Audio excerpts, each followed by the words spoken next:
So on behalf of the Department of Chemical Engineering, IIT Kanpur, I welcome you all to this Petro Tel Distinguished Lecture 23-24. And this time it will be delivered by a distinguished chemical engineer.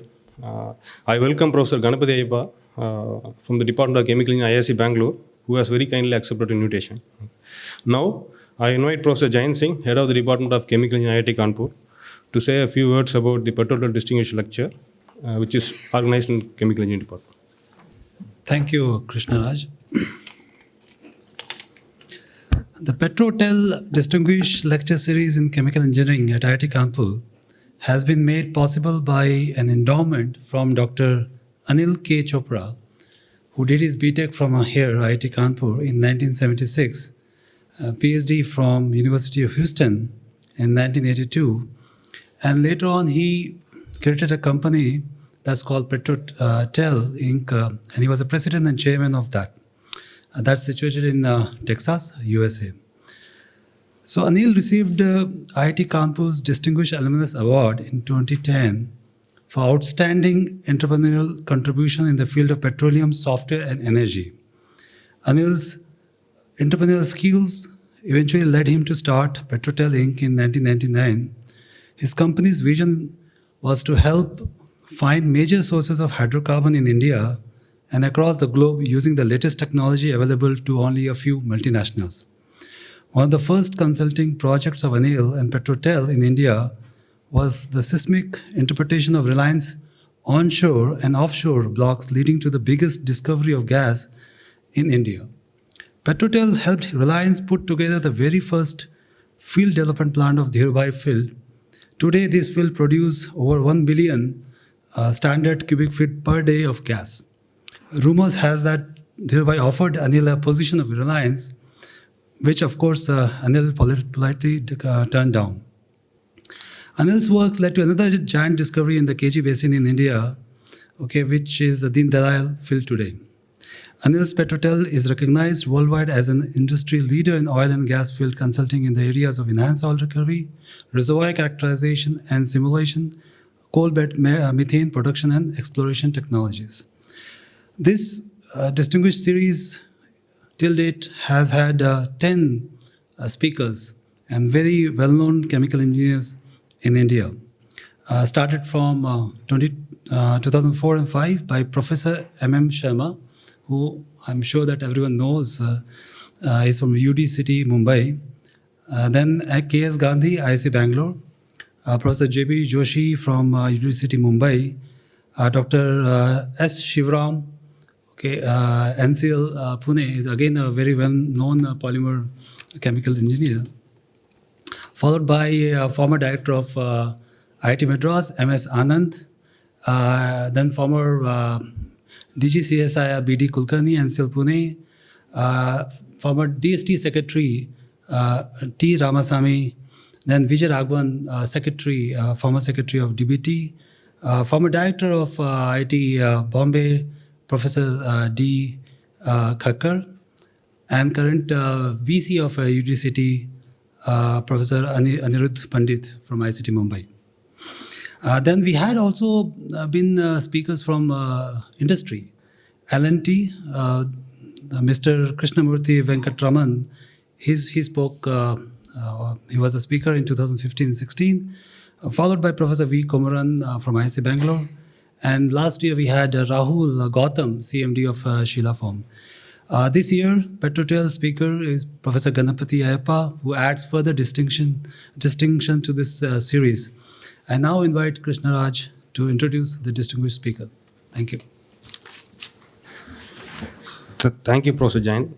So, Professor Ganapathy, with over 30 years of experience in cutting-edge research, leading to publications in reputed journals like PRL, PNAS, and JAX, now heads the Soft Interfaces Laboratory in the Department of Chemical Engineering, IISc Bangalore.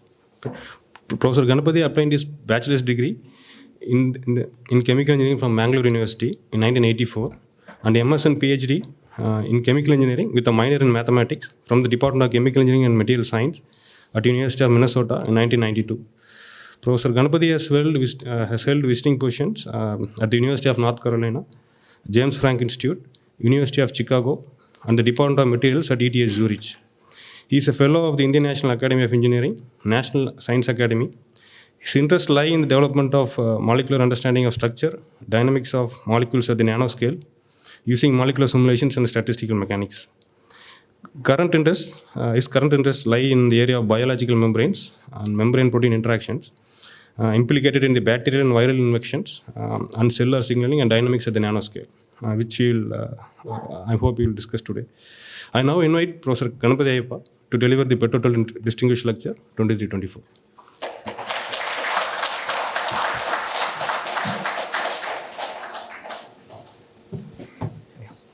Okay, firstly, I'd like to thank you for that kind introduction, Jayant and Krishnaraj. And it's always a pleasure to come to IIT Kanpur. We have a long connect with IIT Kanpur and a lot of familiar faces and friends over here in the department, starting with Professor Gandhi, who left Kanpur and joined IISc Bangalore. And then we've had a lot of back and forth. A lot of our students are here as faculty positions. So for me, it's a special place. Gandhi was saying IIT Kanpur is special to him. And when I mentioned I was coming here for the lecture, I said it's a special place for me. Not only because I have a lot of friends and students who are from IISc here, there's a lovely collegial atmosphere when you come to IIT Kanpur. And the academic ambience is something quite different from other places, and I hope you'll continue to maintain and sustain that unique atmosphere that you have. So when I first got the invitation from Jayant, I was wondering what to speak about, because it said PetroTel. We've done some work on materials and gas storage would have been relevant to the theme, but I thought I'd speak about something new that we've been working on for the last 5 or 6 years and sort of give you a story about how our work in this space with biological systems has led to some interesting insights that we have. So I'll talk to you about, my title is a long one. Essentially, we use MD simulations to look at a variety of things. Today, I'll talk about how we sort of look at interactions of molecules with bacteria. And for those of you who haven't been to IISc, this is an advertisement. This is our lovely campus. And if you ever, I'm sure all of you from India, please come and visit us. And if you want to come and spend time in the department, please reach out to some of us. So I'll start with an acknowledgement, because usually we forget this. A lot of graduate students and postdocs who've worked in this problem. Rakesh and Srividya are the two postdocs who have contributed immensely to a lot of our understanding of the systems that I'll show you. Pradyum, Anant and Abhijit are PhD students. All of them have graduated and recently graduated. So a lot of this effort is over the last 5 or 6 years in terms of our understanding of these systems.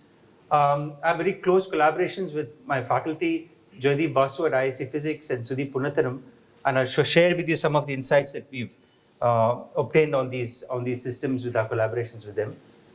Funding from DST, Unilever R&D has supported a lot of work. So a lot of this work was actually driven by funds from Unilever to look at interactions of molecules with bacteria for their antimicrobial formulations. And we have a large center, thematic unit of excellence in computational material science, where we do a lot of our computing. So let me give you some broad introductory slides before taking a deep dive. If you look at bacterial infections today, because all of us are familiar with them, all of us have faced them, and they can sort of infect several parts of the human body. They've been around for billions of years, right? So they've evolved to coexist with us. And what's happening more recently, which is more alarming, is that there are a large number of resistant strains. Don't worry about the names, but the number of deaths due to resistant strains is on the rise, and they say, a Lancet study says in 2050, there'll be more than 10 million deaths a year due to drug-resistant strains. So in India, the problem is if you go, you can buy your antibiotics very freely. Right? There's no restriction. You go to a chemist, ask for an antibiotic, and it's freely given to you. And that's one of the big reasons as to why we have these resistant strains coming up. This is another global view of resistance. And this is the methicillin-resistant Staph aureus strain, 4.95 million deaths due to resistant strains in 2019. And if you look at this color map here, India here, there's about 50 to 60%, of the isolates with the resistance. You see also this in North America, and you see a lot of it in China. This is again a source from Lancet in 2022. The next slide I'm going to show you is more alarming. This is related to antibiotics usage and percentage of children less than 5 years with respiratory infections who are treated with antibiotics. So those of you who've had kids or are going to have kids, you go take your child to a clinician with a small cough and cold. There's a 90% chance that he's going to administer you antibiotics, right? So this is alarming, and there's a growing threat of these antibiotic strains. And I know relatives myself who've had to deal with antibiotic-resistant E. coli infections for several years, and there are no drugs to treat these infections. So our work largely has been on looking at specific aspects of bacterial infections.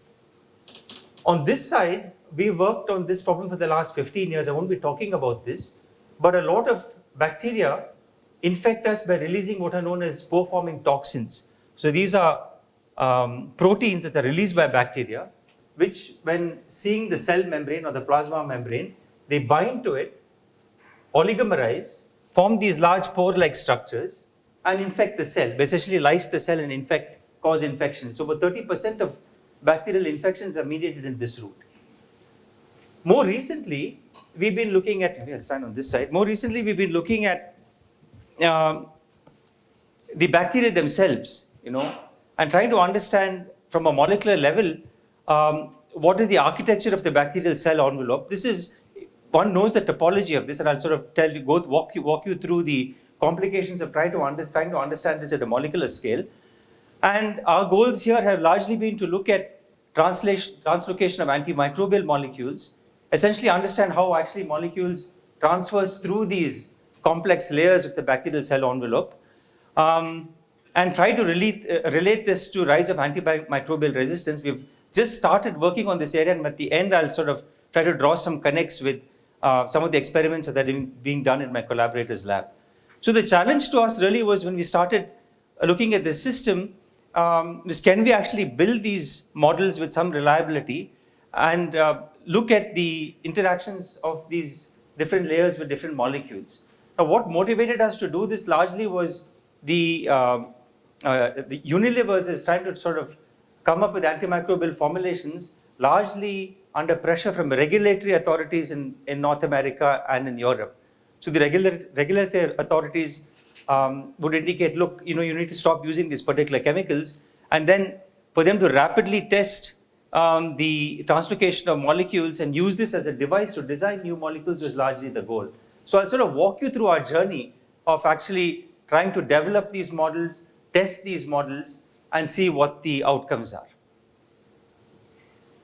So our group is essentially, from my title, is essentially a simulations group. We carry out molecular dynamics simulations, and we study a variety of systems over the years. And this is a commonly used schematic. So this is a length scale that we have here, and this is a time scale. So essentially, we're looking at molecules. We have the interactions between the molecules. We evolve the equations of motion, and then look at various properties.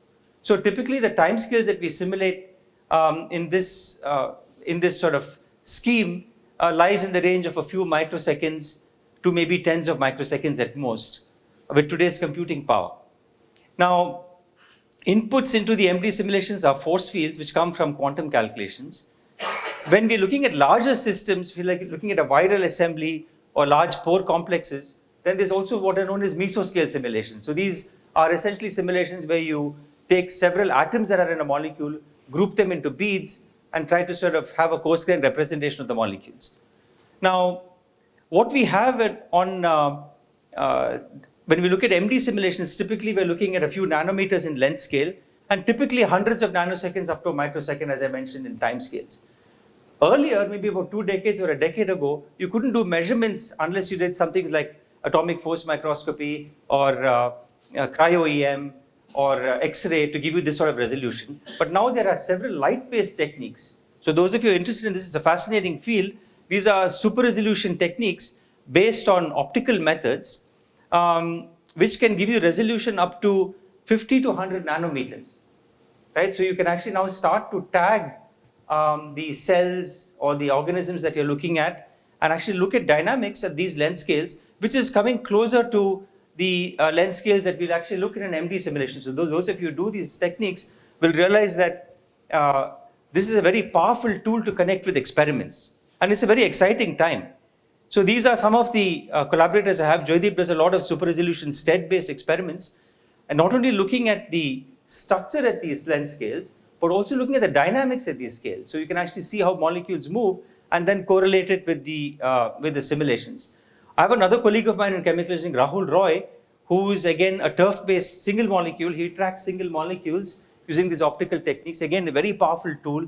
You can track proteins, you can track lipids, and you get a whole lot of lovely information from this. And drawing the connect with these tools that we have on the computer is where the challenge is, and making correlations with the experiments. We also do kinetic models at the continuum scale.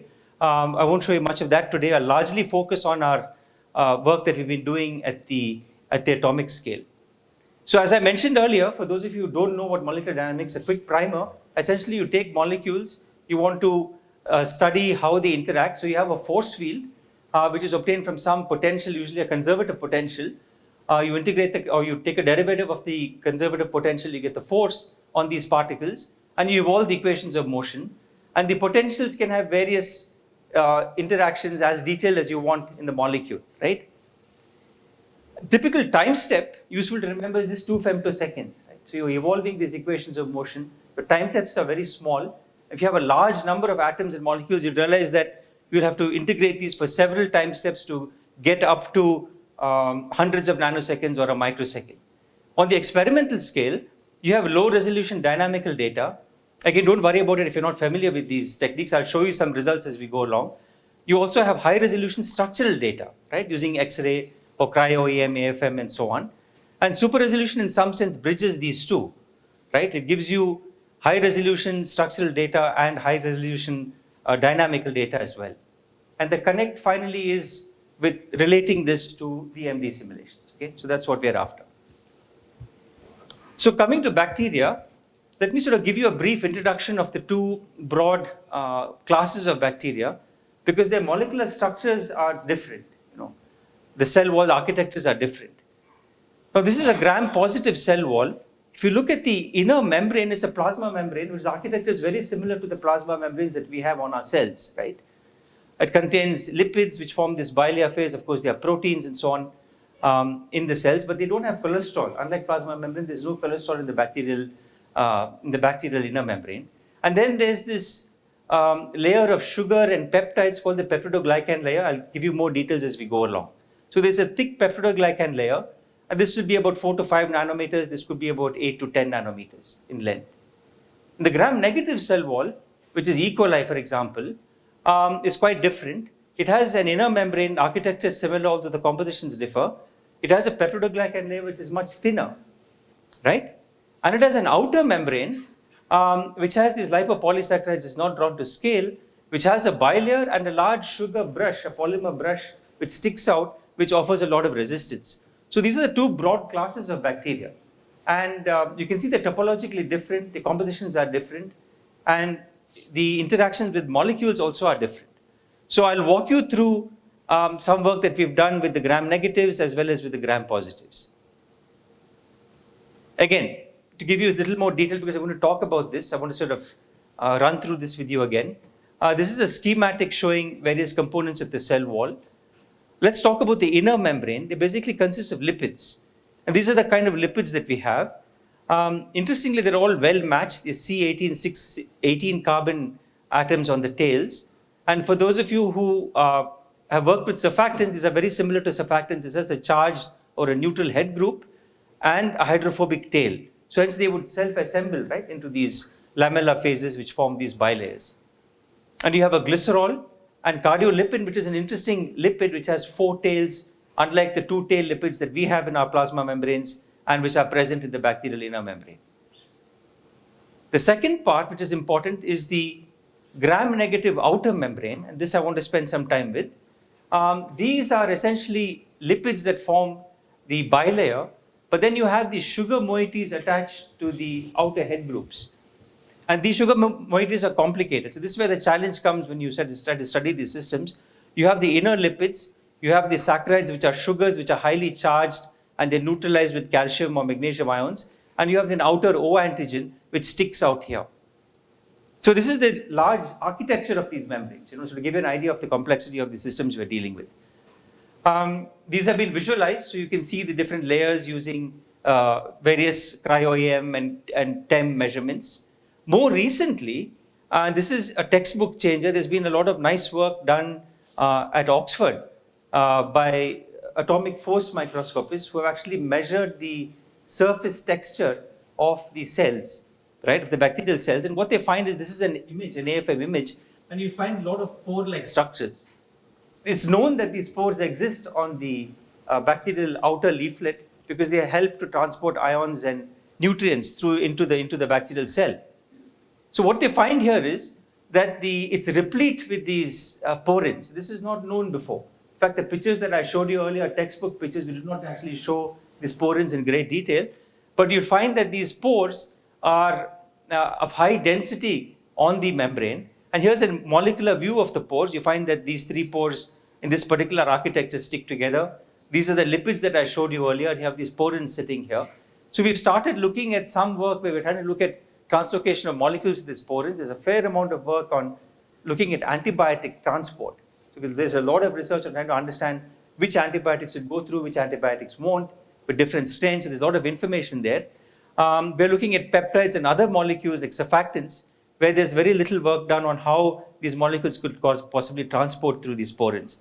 So understanding the entire cell wall is complex. You have these porins to deal with, you have these large sugars, and inside you have these lipids, you have the cell wall, which is peptidoglycan. So where do we start? So some of the earlier work that we started with was to look at the interaction of a small molecule called thymol, which is a naturally occurring antimicrobial. It's small enough that we could sort of start our simulations with these systems and actually carry out experiments. So I'll show you results of looking at the molecule going through, doing some free energy calculations of the molecule actually going through the outer lipopolysaccharide layer as well as the inner membrane. So Pradyum Sharma was a PhD student who joined, who actually championed a lot of this effort. And Rakesh Vaiwala, who finished his PhD at IIT Bombay, joined as a postdoc. So they're the ones who sort of triggered a lot of the initial work in this area and laid the stage for some of the work that they're currently doing. Joydeep has been my collaborator in physics, and Srividya is the postdoc who did some of the experiments, which I'll show you as we go along. So let me quickly give you a primer with some bit of theory here. Essentially, if I take two molecules and I want to actually look at the free energy of interaction of these molecules in a solvent, we compute something which is known as a potential of mean force. So essentially, if I keep two molecules fixed at a given distance r, and I integrate over all other degrees of freedom in an n particle system, then I get something and I integrate over the force that I have between these two particles, then I get something called a potential of mean force. And this is related to something called a pair distribution function. We won't worry about that. But the key quantity you extract from this is the free energy. And the free energy essentially might have a landscape such as this. And if you run a vanilla MD simulation, this is the global free energy of the system. The particle will just collapse into this local free energy minima. But we want to actually compute the entire free energy landscape when I move these particles at different distances. So what we do is we actually bias the Hamiltonian for the system when you're doing the dynamics and keep them fixed at given distances using a biasing potential. So we actually just use springs, a spring-like potential, and keep the molecules fixed at given distances. So you actually are able to now sample the entire landscape and then from that extract out the free energy using some techniques from the probabilities that you get from the simulation. In a nutshell, you essentially get the free energy as a function of R. So that's what we're after. We're after looking at the free energy of translocating molecules across these different membranes and seeing how membrane composition or the molecular architecture changes the free energies. So I'll show you some results with free energy calculations of the outer membrane with this particular molecule thymol. So this is again the lipopolysaccharide outer membrane, and this is the of gram-negative bacteria, and this is the lipids that we have. So I'll sort of run through this. This is the molecule here. This is a cartoon which shows the molecule entering the membrane, and this is the free energy landscape that you obtain from the bias simulations that we have known as umbrella simulations. So we start with the molecule outside in the aqueous phase. So the water is removed from this snapshot from the simulation. Now it enters into the membrane. So this essentially says that there is a local minima present here. So the molecule likes to get in here. So it's in this O antigen region. But to cross over into this co-saccharide region, there's a large barrier, right? So this is the kind of information that these simulations give you. Once it crosses the barrier and likes to go into the lipid region, you find a deep free energy minimum. So if it was able to cross the barrier, it would like to reside in this region, which is the favorable region. And then it would remain there for a while. There's again another small barrier, and then it crosses over to the inner leaflet and then exits the system. So this sort of landscape tells you where the barriers are in the system, right? So the outer membrane here is offering a heterogeneous free energy landscape for this small molecule. Of course, it will change for other molecules. Now, these are very computationally intensive calculations. So those of you who do these calculations, this is a completely atomistic description and can take several months to compute, right? So you need to sort of run these simulations at different points and then stitch all the information together. Now,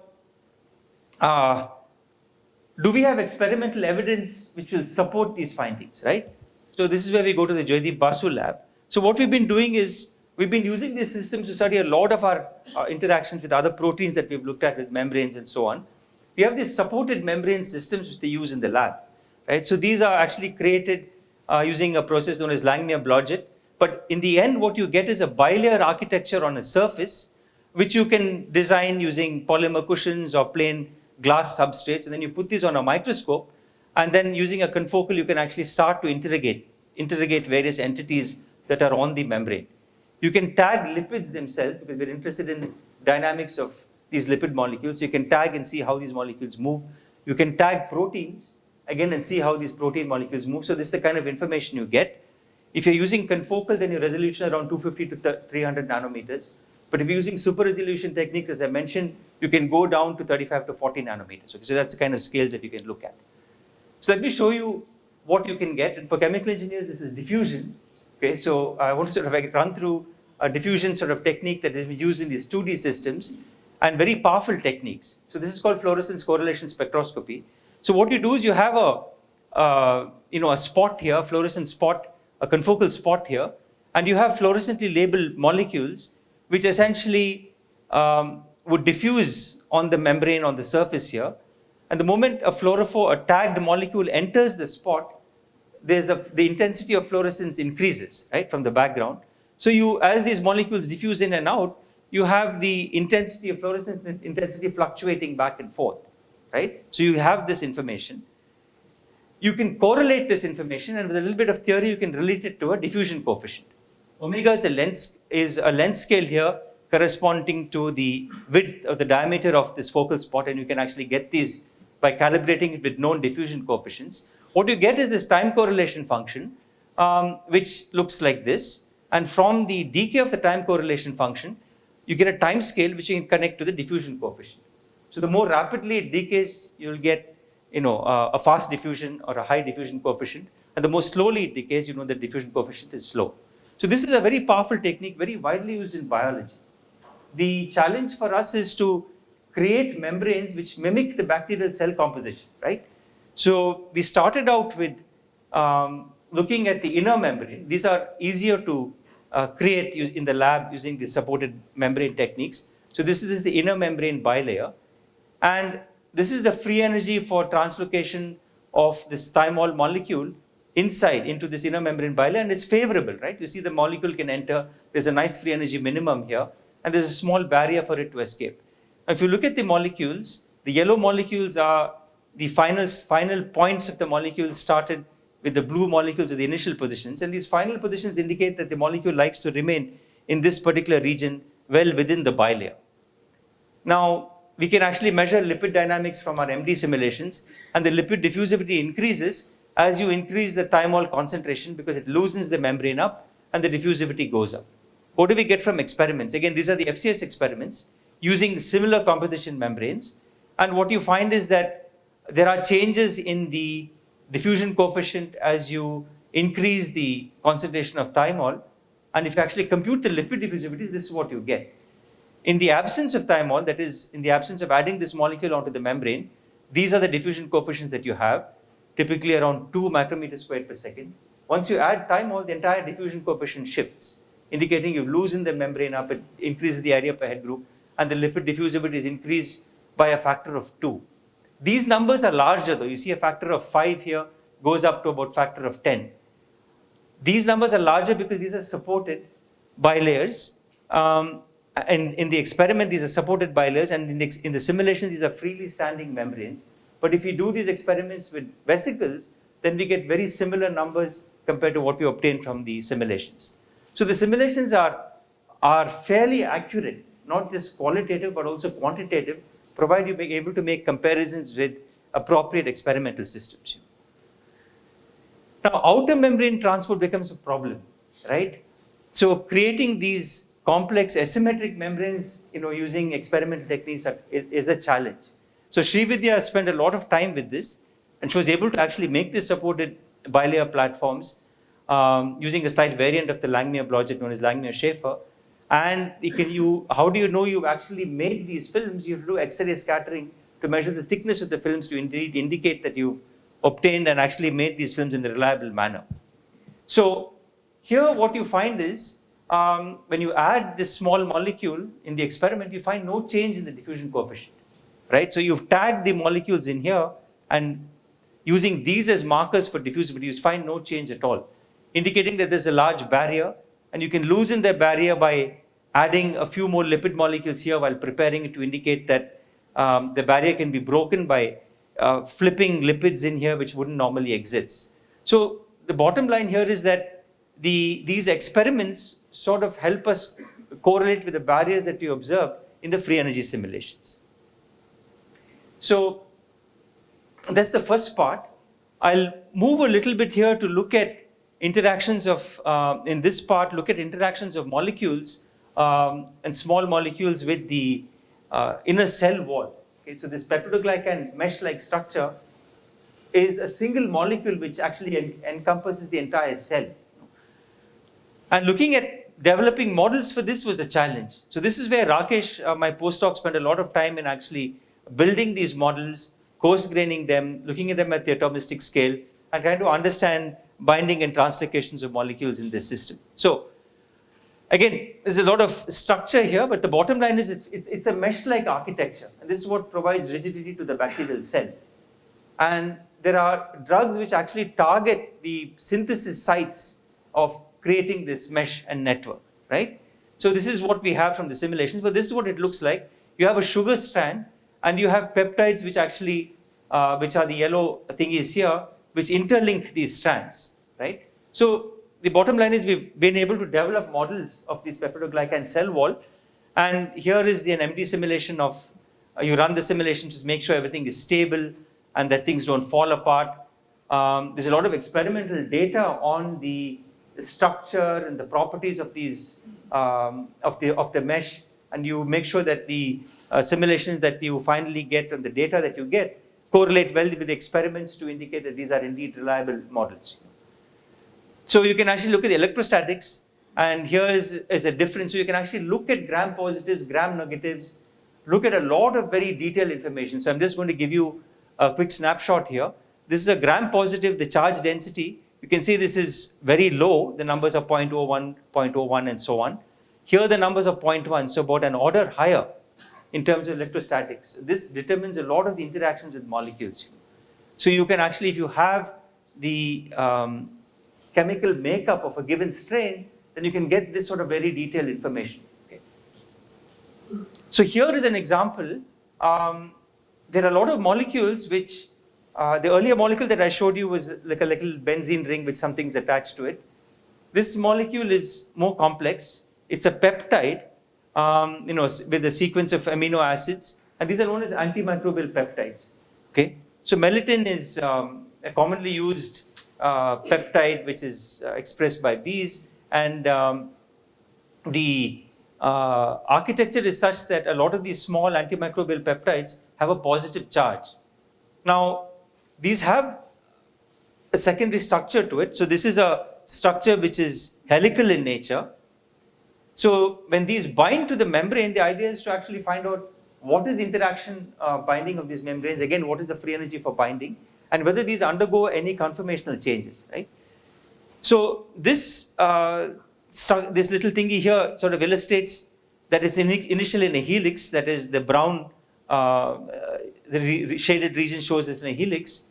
And as the time progresses in the simulation, you find it's losing its helical structure. So this is the gram-negative peptidoglycan structure that we built. Again, it's all atoms, so these are large simulations. And let me sort of play the movie for you. So you will see as the movie runs, these molecules like to go and stick into the membrane, right? So again, to give you an idea that these simulations would be able to distinguish between interactions between different kinds of molecules, you would be able to design molecules with different charge, see how they interact. Now the challenge is, this is a vanilla MD simulation, so we just put these things in a box, run the simulation, get this data out. So what you will find is at the end, they're all sticking to the membrane, largely because of this negative charge that the gram-negatives have. If you run this for gram-positives, they bind to the membrane, but with not such strong affinity, right? Because it's not as negatively charged as this particular strain.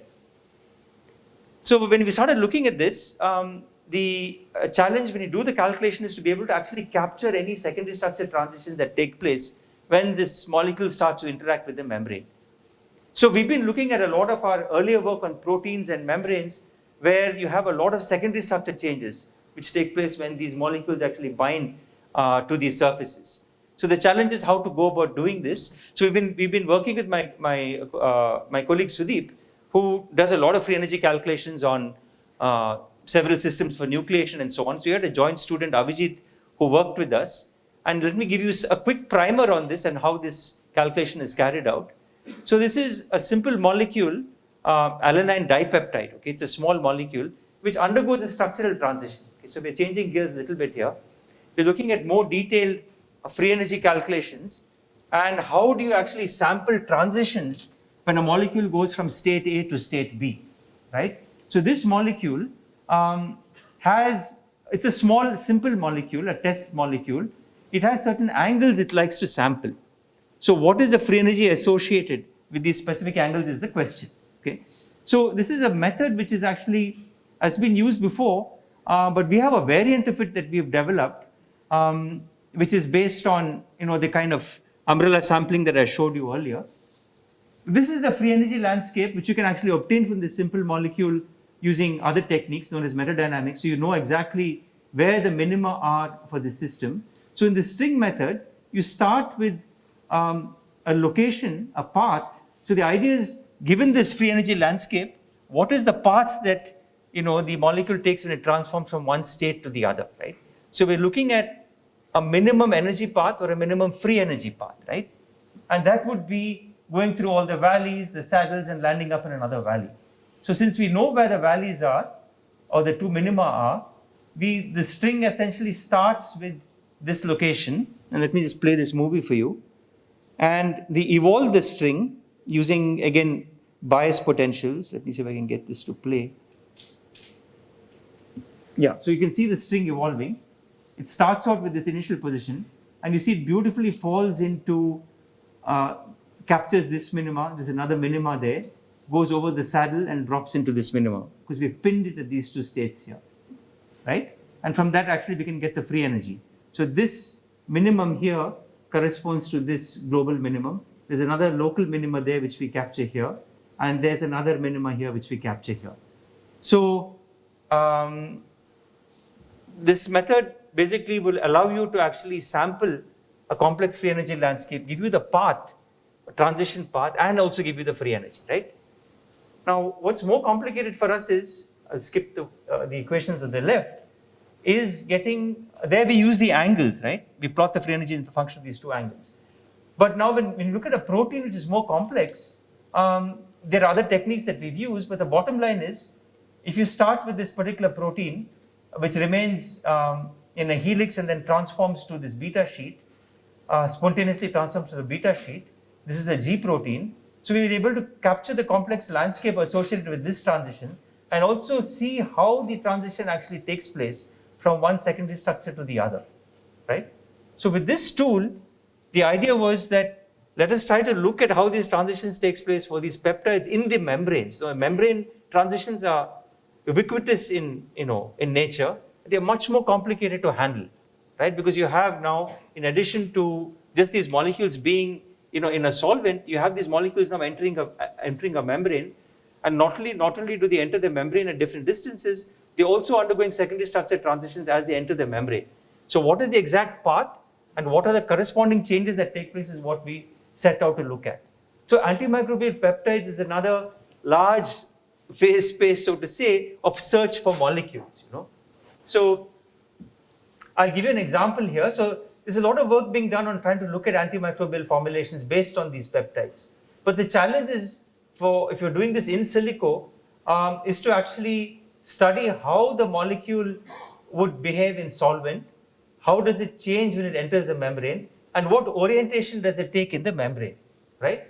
So these are membrane assisted, and they might fold or unfold depending on the membrane environment.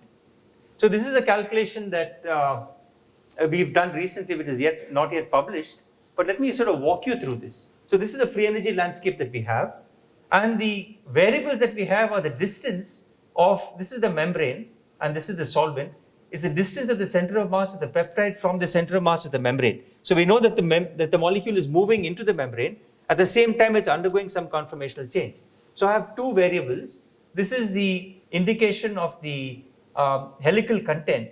So the larger this value, the more the helical content in the system. So when we start out, the molecule essentially, if you leave it in a solvent, it just unfolds. When it sees the membrane, it wants to attach to the membrane. This is a gram-positive inner membrane now that we look at, just a lipid membrane. And these are the different points along the free energy curve that we have. When it enters the membrane, it still remains unfolded. Okay, so it's moving into the membrane as we go along. There's a large barrier here in the free energy curve, so it's not so favorable for it to enter. Once it enters, it likes to get just below the head groups of the membrane and starts to fold. And as you keep going, the folding gets complete. And after folding is complete, that is at this point here, it starts to penetrate into the membrane and tilt. So the whole system enters another local minima in this tilted and folded state. So this is the first calculation actually which completely describes this transition with both degrees of freedom, both the distance as well as the helical content. Most of the calculations done in the literature are usually just pulling it in the z direction and waiting for things to happen in a simulation. It doesn't really. So here we bias it and we're able to extract out the free energy. And this is the free energy minimum. It likes to be in this state. But it takes a long time to get there if you just run a vanilla MD simulation. It can take several tens of microseconds, which is beyond access for the MD simulations that we have. So I've got about 10 minutes. 15 minutes, okay, fine. So the last part, how are you all doing? Any questions or before I move to the third part? Okay, so I'll continue. Now the last part is interesting. I've got another 5 to 6 minutes and then we can have a discussion. So this part is to do with interactions of surfactants with bacteria. Now we all wash our hands, right? I mean, we've used, in COVID, we've probably washed our hands, much more than we actually need to. And surfactants actually, go into the ecosystem. And again, there's this issue of resistance due to surfactants. Okay, this is a big thing that's coming up. So people like Procter & Gamble and Unilever whose business is all about selling soaps are concerned about the efficacy of the soaps. Can they reduce the amount of surfactant they need to use and so on and so forth. So here, this is actually some experiments motivated by lever. So it's a nice connect with what industry wants, and I'll sort of walk you through this journey of ours. We've done this in the last few years, and we still continue to look at this with more complex systems. So I know some of you are from aerospace, and these are all surfactants, and so these are molecules. All we need to know is that these are short-tailed soaps. These are all soap molecules. They have a charge and a tail, and these are C12. So the key thing is that as you change the architecture of these tails, they have different efficacy on killing bacteria, right? So let me sort of walk you through some of the data that they have. So what do? They actually take bacteria, they plate it, expose it to surfactant, and then just watch how many don't grow or how many die, basically, right? And then they keep track of, if they kill quickly, and the surfactant is more effective.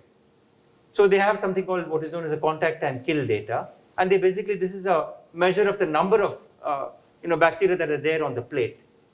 And if we just follow the curve here, this is laurate, which is the C12, the shortest surfactant, has the most, and this is this is the millimolar concentration, that has the most rapid kill efficacy.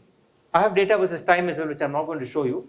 But that also, if you look at the kinetic data, this laurate will have the fastest kill efficacy compared to some of the larger molecules like C18. Okay, so the idea was to understand how it actually, these molecules traverse through the various layers, this gram-negative bacteria, where you have this outer membrane and the peptidoglycan and the inner membrane. And all this data was by our collaborators at Unilevers who collected this data and worked together with us on this problem. Now this is complex. These molecules, surfactant molecules, are large, they're complex. Even to look at free energy of translocation through these outer membrane is almost an impossible task, given the current computing resources that we have. Unless we coarse grain, and then there are issues associated with that. So we started with some of the models that we have for the cell wall, peptidoglycan, and the inner membrane. I'll sort of show you some learnings that we have from there and how we were able to actually connect it with this data and explain why these trends are observed. So let me sort of run through this. So this is where we sort of focused on. We didn't really work with the outer membrane. How these molecules traverse the outer membrane, we don't know. Does it dissolve it? Maybe it does. We really have no idea. We have some clues as to some mechanisms, and I'll come to this at the end. We've looked at peptidoglycan. We run simulations. We expose them to these different surfactant molecules, and we see how these molecules actually traverse through this layer. We also do experiments with the inner membrane, and I'll sort of run you through some leakage experiments that we do, and we can actually see these vesicles burst. So we actually make vesicles with the inner membrane composition, because the molecule, if it's going to kill the bacteria, it might be doing other things, but if it's going to translocate, it'll have to go through, rupture this inner membrane and kill the cell. That's the general view of how surfactants, when you rub them on your surface, pretty much just rupture the bacteria, right? Now computationally, to look at, we're not going to observe rupture in the calculations that we do, right? So we actually speed things up by applying electric fields. So we apply electric fields on the computer and see in the presence of which surfactant the poration or the rupture of the membrane takes place faster. That again gives you some idea about the efficacy of the given surfactant. So let's run through this. So here we look at C12s, okay, which I've called laurate here. And we put 30 of these molecules on the membrane, 15 on top, 15 below, and run these simulations. So we run these for 50 nanoseconds. You'll see a lot of free surfactant being present, in this particular system. But if you wait long enough, they aggregate, right? You put these surfactants into solution, they'll form a micelle. So they aggregate. But if you look at the longer molecule C18, you find that at 50 seconds itself, they've all aggregated. And at 500 nanoseconds, one big clump, right? So if it's aggregating faster, you'll see that there's fewer free surfactant available for translocation, right?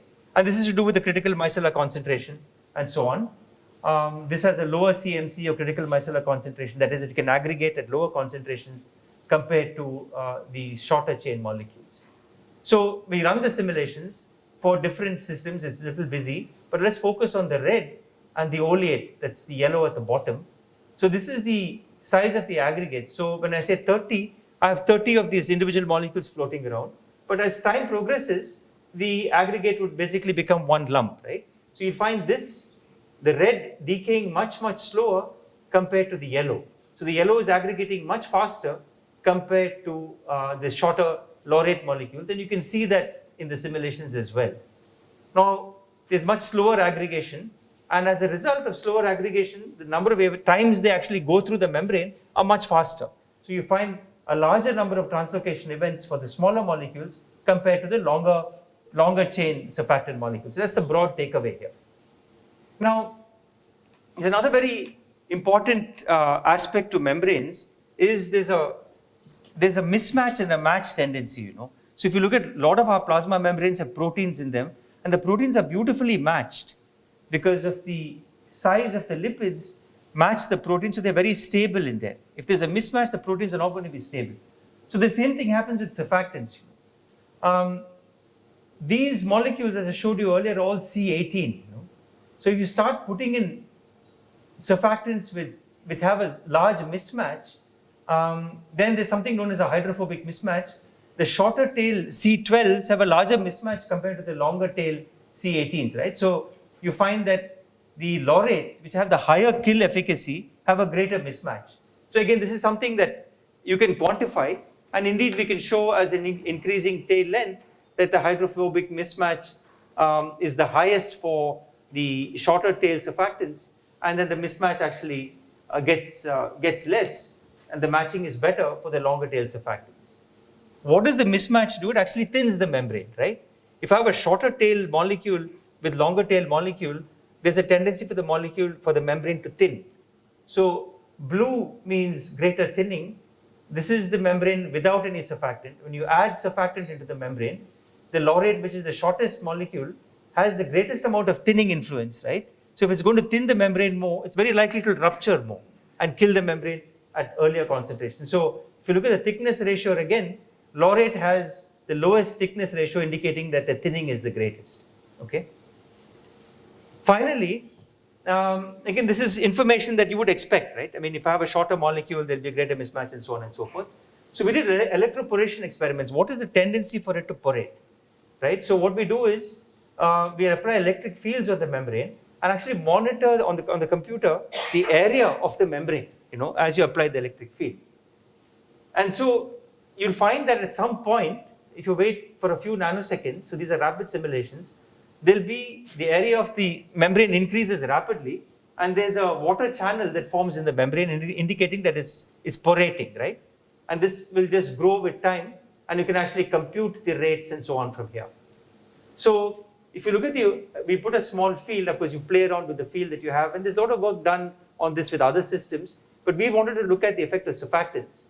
So if you look at the onset of poration, the growth rate with the shortest molecule surfactant molecule is 93 nanometers squared per second, and for the longer molecules it's less because it takes a longer time to porate. So if you look at the time for poration, for laurate, which is the shortest molecule, recollect that had the highest kill efficacy with the bacteria, we're looking at about 2 nanoseconds for poration on average, and the longest is about 6. Again, this is an indication that, look, if you have the shorter surfactants, it can rupture the membrane a lot faster than the longer surfactants. It gives you an idea. Finally, these are some experiments again, where we've looked at giant unilamellar vesicles. So these vesicles are on the order of 8 to 10 microns, and you can create them. And this is what it looks like. So this is a vesicle here. These been exposed to the surfactant. And if you just watch this for a while, you'll find it just ruptures. This plate again. So now we're exposed to surfactant, and this is viewed under a microscope. And there's a dye here, which is indicative of the central part of the vesicle, and the green is the lipid. So you can actually see the entire vesicle in the system. But if you look at oleate now, the longer molecule, if you watch this here, there are several vesicles in this particular image. You'll see, you do not see a very similar effect there, right? You'll slowly see this disappear, right? So the rupture tendency with the longer molecule is not as catastrophic. Is it leaking out? We don't see leakage. We don't understand this fully, But these are the kind of experiments that one can do to actually start to investigate the efficacy of not just surfactants but other molecules as well. Give you some indication of how these things would actually work in a real system. Of course, these are not representative of a bacteria for sure, but they're giving you some information of how these molecules might work, because these are representative of the inner membrane. So this is the intensity. You can measure this fluorescence intensity versus time. For the case of laurate, the short molecule, again, you find a very catastrophic drop in intensity when the whole thing just ruptures. And in the case of oleate, in many cases you find a very gradual drop in intensity. So indicating that the rupture tendency is much, much smaller. It's related to mechanical properties, thinning, and so on and so forth. So we don't have enough data to qualify this fully. So to summarize this part, if you look at the C12s, which had high kill efficacy, and C18s, which had low kill efficacy, of course we had molecules in between, but broadly this is the story. These molecules, because they need higher concentrations to assemble, they assemble much slowly, so the free surfactant concentration availability is higher. So these would actually be able to go through the different layers, get to the inner membrane and actually start to solubilize the inner membrane and rupture it. In the case of oleate, they form these sort of aggregates here, and these molecules have a tougher time going through. So there's less concentration of the molecules to rupture the inner membrane and therefore lower its efficacy for kill. So this is the broad story we have. Is it right? I don't know, because there are a lot of other complications in bacteria. But to give you an idea that these simulations and experiments were able to give us some broad story of how this process might take place. So to summarize, we've been developing models on these bacterial cell walls, which we can actually run on the computer. Some hard computations, some easier computations. Joydeep's lab is looking at, these are again bacteria, where he's actually, in this case, looking at colonies, so we can actually see how colonies grow. And in this case, he's actually tagged the lipids, that is, he's tagged these lipids or these lipids. And in this case, he's actually tagged the cell wall.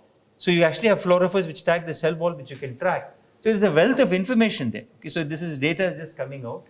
And then finally, can we relate this to drug or antimicrobial design, and then also look at resistance. So with these images, they can actually do experiments to look at resistance strains and then tell us what the compositions are. We can run the simulations and go back and forth and try to understand this at the molecular level. So with that, I'm done. And I thank you for your attention.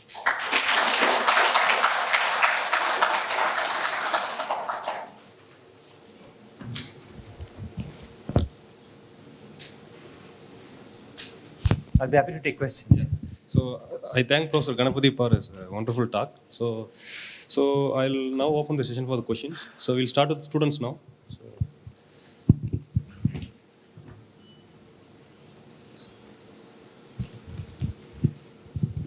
It's always good to start with student questions. Yeah. So for the surfactant system, you have studied simple surfactant, only single type of surfactants, but most of the formulations that Unilever uses, yes, or any other, they have mixed surfactants, yes, where anionic and non-anionic surfactants, yes, are added. Right. So will this same mechanism be applicable over there? Yes. Well, not yes. I mean, it's a complex question. But interestingly, they actually done experiments with soaps, where they have full formulations. And they, the soaps are more complex, because they have preservatives and all sorts of other things in them. But what they find is the main active ingredients are these.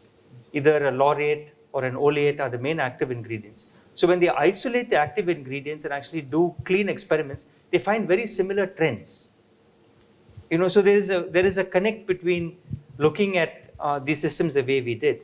But yes, indeed, they have mixtures of surfactants, and that's something that they've actually been asking us to do, to look at free energy of insertion in the presence of mixtures. So if I have laurate that's already there in the membrane, now if I want to look at oleate, what is the free energy for insertion? And that's something we're planning to do, to look at synergistic or non-synergistic effects in the presence of mixtures. There are harder calculations to do, but they can be done. Yeah. So I have one more question. So you were talking about the diffusion of lipids through the membranes. So for lipids, we know that they can form helical structures or beta sheets, those kind of structures. Well, lipids don't do that. No, right? not lipid, you but mean the proteins. Yeah, proteins. Yeah. But when we want to do that for surfactants, finding the collective variable, right collective variable will be difficult. So for proteins, we have a yes, basic estimate. So how to right, we do that for surfactants? Good question. Now in proteins, we know that they can assume these secondary structures. Surfactants don't assume any secondary structure, right? I mean, they remain as a tail, but the tail might, be distorted, because when you enter the membrane, what is the most favorable configuration for the tail? It's a hydrocarbon, right? Yes. It wouldn't like to be in some contorted conformation. It would like to align with the other hydrocarbons. So that is the most favorable conformation. So there's been some work done on this. So if you actually just leave a surfactant in the membrane and watch it for a long time using coarse grain MD, it will actually go into the membrane and align along with the hydrocarbon tails of the membrane. Then you can actually pull the surfactant out and measure its free energy. So there, the collective variable largely would be the distance, center of mass distance. You can also add a tilt angle as a collective variable. So the choice of collective variables I was discussing earlier with somebody today is a challenge. You have to have a good physical understanding of what the collective variable spaces are. So surfactant is not so complex. one might think that happen is that like in the pure water, like outside the membrane, it is in aqueous media, so it might form micelles over there. But as soon as it will enter the membrane, So if the you're going to do a region free is energy calculation, don't get into a micellar regime. No, yeah. Work with a very dilute suspension where you have a single surfactant. Of course, it gets into micelles, then that's not what you're worried about, right? You're worried about what is the energy for the single free surfactant to insert. So you would it will be prudent to do a calculation without the presence of micelles. Yes. So when it might enter the membrane, like the system is hydrophobic, so the micelles might break up and that's form. much more complex. Yes, Yeah. it can be done though. Then you have to look at some order parameter for the sphericity of the micelle or surfactant concentration in the micelle. Those calculations can be done probably with Martini, but not with the all atom that we beat. Thank you. Yeah. Good questions. So is there any other questions from the students?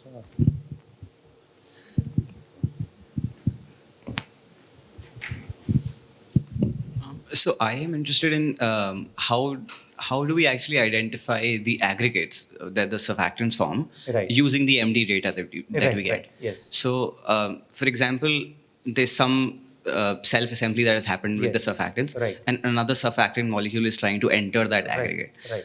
Is merely some interaction force present between the aggregate and the newer molecule that's coming, is that enough to call that part of this aggregate or not? So we used a very simple definition. Right. If it's more than one, it's an aggregate. I see. Right.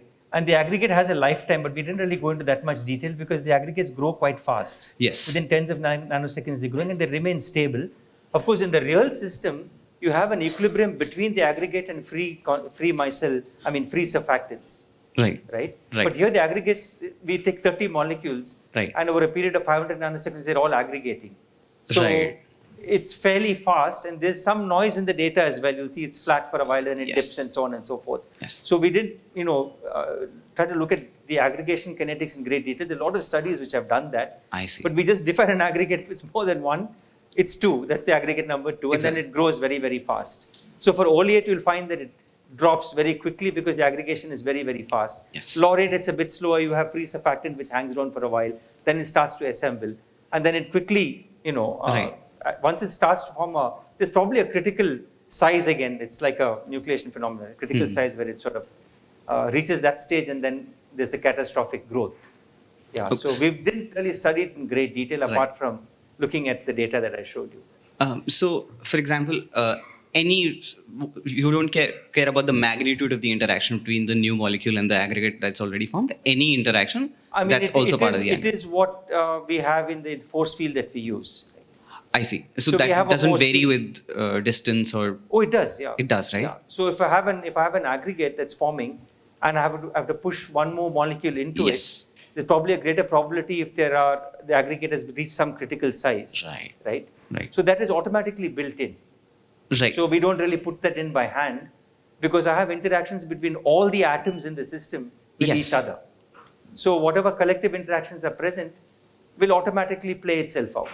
Yes, they will. Yeah. But then we have to post-process those data to figure out when the aggregates are forming. Yeah. So if you want to analyze the aggregation behavior in detail, yes, you have all that information, right? You have the interaction between a small aggregate and a single molecule. Right. So you can get all that data. That's again distance dependent. Right. So you can look at lifetime of aggregates. So actually there's a lot of work done in surfactant aggregation. Okay. So there's a lot of literature on that subject. But yes, you could, once you have your simulation done, Right. there's no end of computing material. I mean, you can compute a lot of detail and get a lot of molecular insight. Yeah. Yes. Thank you so much. Yeah. It's good for students to do that. Those of you who do simulations, pull out this sort of information. I keep telling my students the same thing because you have a wealth of molecular data. So we'll take one last question from the students, if there is any. So now, Sorry, there were long answers. So now I'll request the faculty if they have any questions they can ask. Yeah. So most of the studies have been a particular chemical and the membrane. Yes. Does it mean that all the resistance is at the membrane entry level? That's one question. The related thing, are there some processes downstream, upstream, or the way you define? Yeah. And the second thing is, when you say antibacterial, antibiotic resistance, are there compositional change mainly within the membrane? So these are complex questions, and for the first one, Sorry, what was your first question again? When we have been mostly looking at, you've been mostly looking at the membrane entry level.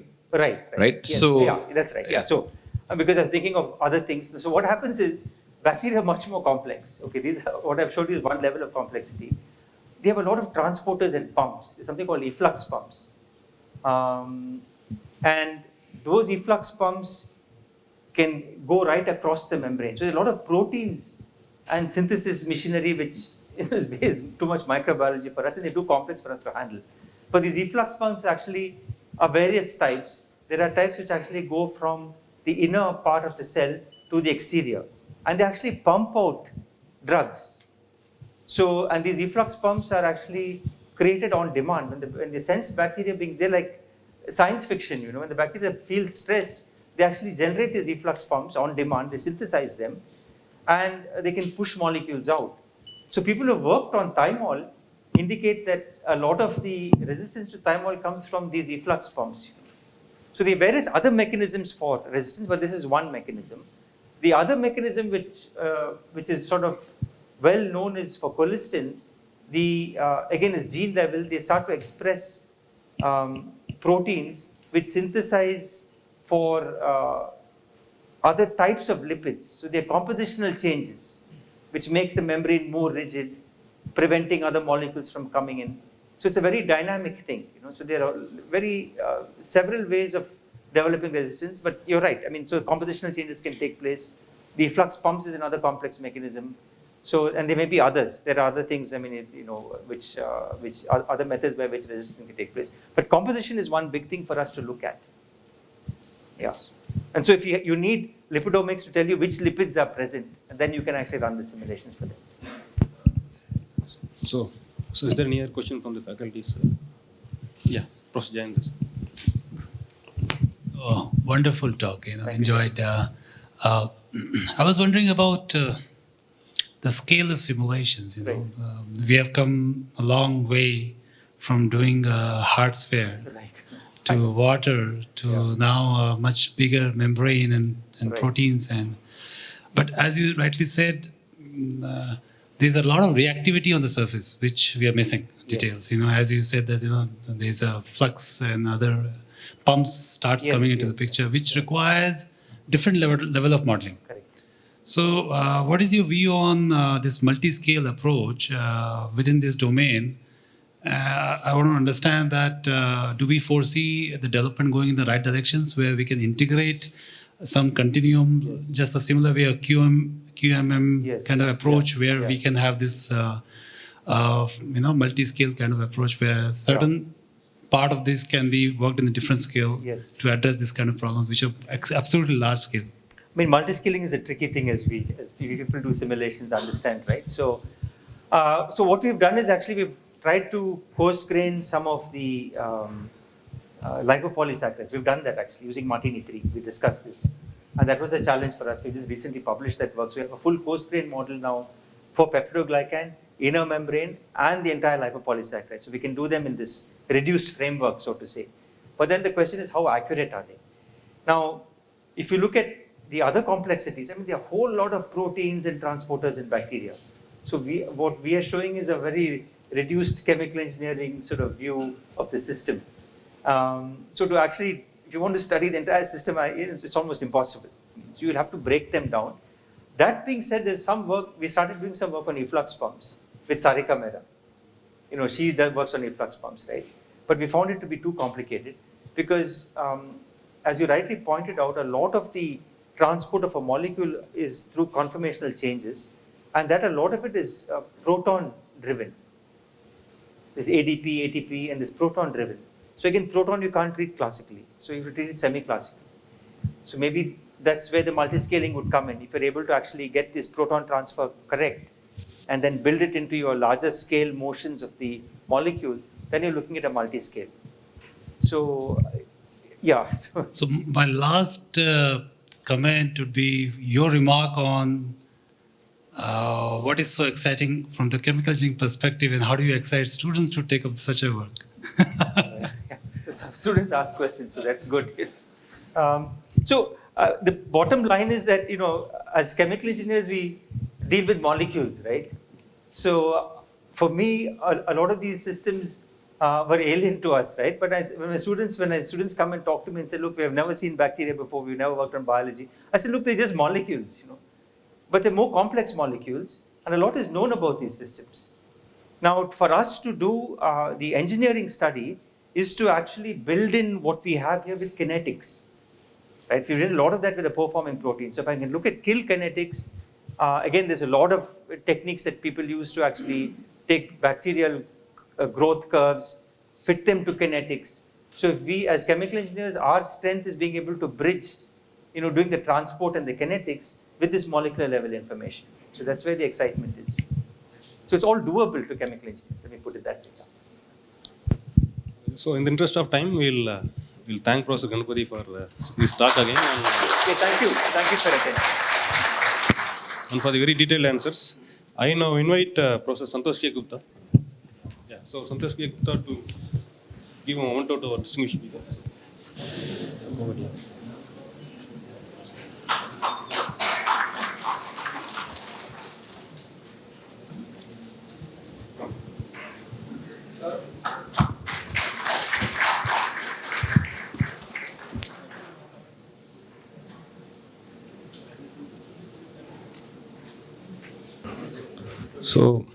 So I like to thank everyone for your time today, for your presence and for making this function possible. And I also thank Professor Ganapathy for accepting your invitation and giving us this wonderful talk. I find it to be very interesting, and the way he delivered was also very good. So, and also his detailed answers. Now, and also I thank Professor Santosh Gupta for coming here, for his valuable time. And he has been an inspiration for the department for a long time. So. And also I thank Professor Jayant K. Singh for his continued support for organizing this event. And he's been very focused on every detail of this. And also thank Raghavendra Agipani for supporting me through this organizing this event. And also there have been many others who have been involved in this organization. And there have been the seminar committee members, particularly TS and Ms. Pallavi from CHE office, who has also been very, very effective in organizing things, particularly this lunch, dinner, and travel, and all those. And also, I'd like to thank all the faculty members as well for making this success. And finally, thank you again for your time. Yeah, thank you all.